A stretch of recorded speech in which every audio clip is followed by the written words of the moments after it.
It is now my pleasure to introduce, I don't think we need to introduce Kim McCoy-Wade, but it's my privilege to welcome her to the stage.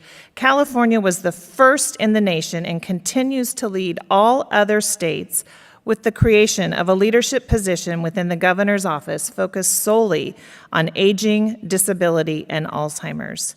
3 years ago, this week, Governor Gavin Newsom appointed Kim McCoy-Wade to serve in his office as the state's first senior advisor. As a leader and champion on aging, disability, and Alzheimer's, Kim McCoy-Wade has been a critical partner in the development, implementation, and advancement of the Master Plan for Aging. Welcome, Kim.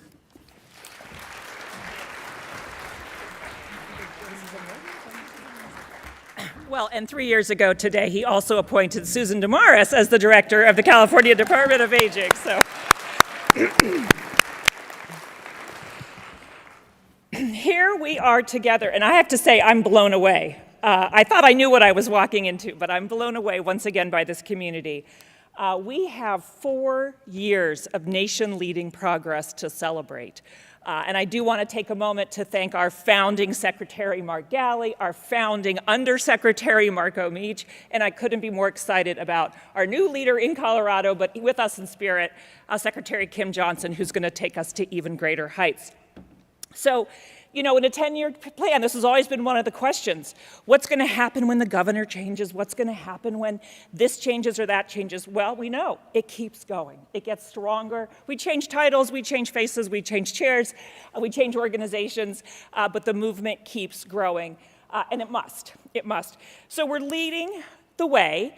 And I have to tell you, I had written some remarks about a week ago after bill season. I was going to summarize the bills and the budget, but then things kept happening. And so I had to tear up those remarks every day because this movement kept having another win. So first of all, a few days after bill season, you may not know we get a nightly roundup of the most calls the governor's office got that day. The most calls was from the Alzheimer's advocates and community thanking the governor for signing the package of Alzheimer's bills. So thank you.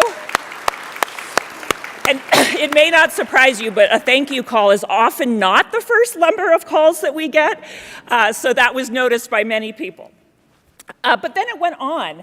I don't think I have to tell this room what happened at the DMV, that the knowledge test that had been an automatic requirement on your 70th birthday was dropped thanks to all of your advocacy and Steve Lopez at the LA Times covering aging. Okay, you may still have to do a vision test. I know I'm going to have trouble next time. But knowledge is not something that changes at 70, and we're not going to do that based on age. It's going to be based on driving record. So that's exciting. And I see that as a step against ageism and kind of thinking of age as a number when we know that age is different. So yes, those of you who are not going into the DMV and are going online, then the next day, our Chief Service Officer, Josh Friday, announced the next round of AmeriCorps funding. And guess what's the top priority for the AmeriCorps funding? Intergenerational projects, for the first time ever. So we are hoping to see more people applying, more older and younger, and all ages coming together on climate, on children. Then, our very own Department of Aging received one of 4 awards in the nation to lead as they continue to do on family caregiving. Congratulations, Director Damaris, huge. And then today, as we stand here, a new affordable housing is opening in Berkeley, the Grinnell. And what's really powerful to me about that is it has 12 units reserved for older adults with intellectual and developmental disabilities. It's the first housing project that a regional center has put money into, and not the last, I'm sure. So it's good you have me today because I have to keep updating every day of something that's happening across the cabinet. And I will let the governor tell you one more piece of news that's very exciting. And of course, today, you are going to be in conversation with leaders all across our cabinet, across all the bold goals. Secretary Moss, of course, we're so thrilled to have her partnership and presence, but you have leaders here from housing, from transportation, from health, from workforce, from affordability, social services and human services. Sound familiar? All 5 bold goals are being advanced by your cabinet. But let's be clear, today is not about all that we've done so far, although we definitely should take a moment to celebrate. It's about what we still want and need to do.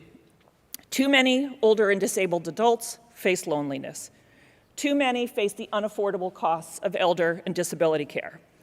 And too many still face age and disability discrimination in the workplace and throughout our culture. So that's why I'm really grateful for the governor's urgency and pressure and your strong advocacy during his last 2 years at the helm, as he says to run through the tape and keep going to 2030. I'm so grateful that I don't have to tell this group. Yesterday, I already had meetings with Leading Age and Meals on Wheels on what we're going to do the next 2 years. And tomorrow, we've got SCAN Foundation and Justice and Aging and Western Center coming in. So we're not wasting a moment. We're getting ready. And I know that together, we will continue to make California the state with some of the longest and happiest lifespans in our nation. And we will shrink the historic and the tragic and the unacceptable disparities in lifespan across race and ethnicity and gender. As the governor likes to say, and I think I heard our secretary say it, the future happens here first. And we know that the future is all of us and all of our loved ones thriving in California at every age with any disability, visible or invisible. So let's hear from our governor, Gavin Newsom, directly, and then let's go make it happen. Thank you. Everybody, it's Governor Gavin Newsom, and I just want to have my voice of gratitude. Gratitude because of you. Because of you, Californians are seeing real results from our master plan for aging. It's because of you that California is leading the nation in building a state where all ages and abilities thrive in every decade of life. We're making healthcare and home care more affordable and more accessible, building more types of affordable senior housing than we have ever before, and even making real progress in driving down the rates of dementia that affect so many loved ones. Across the board, we're hitting milestones, and more importantly, we're changing lives. And now, as an employer of 250,000 employees statewide, we're also moving forward to become nationally certified as an age-friendly employer. We're leading, as we say, by example in so many ways. Of course, in so many ways, we have a lot more work to do. I'm mindful of that, but that's what California is all about. Good enough never is. So let's get back to work. Let's keep acting with urgency, focus, and partnership that's brought us all to this point. And together, we'll keep delivering longer, better lives for all the people of California. Take care, everybody.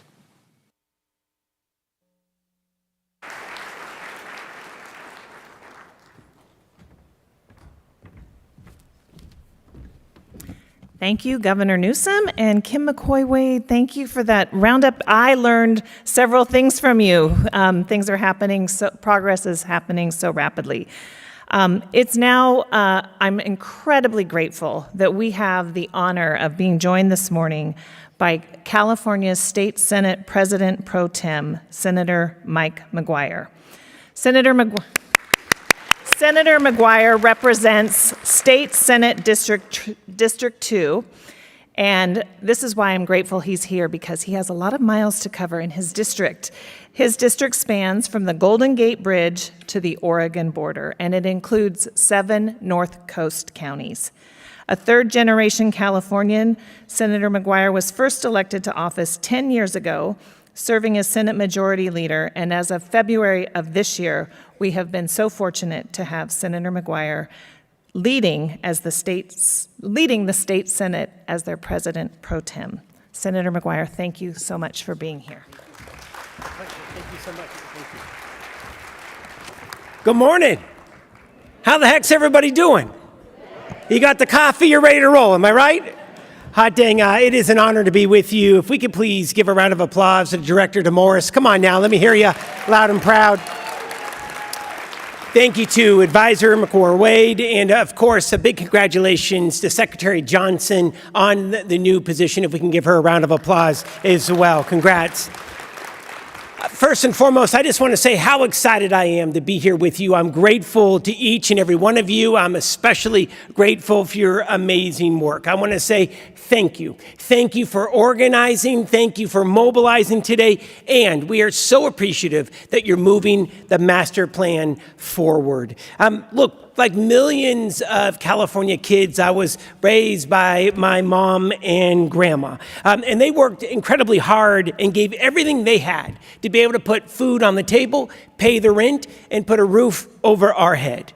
And I hope that you will agree with me. It is now our responsibility to ensure that 9 million Californians aged 60 and older aren't left on the sidelines. Are you ready to go this morning? Let me hear you loud and proud.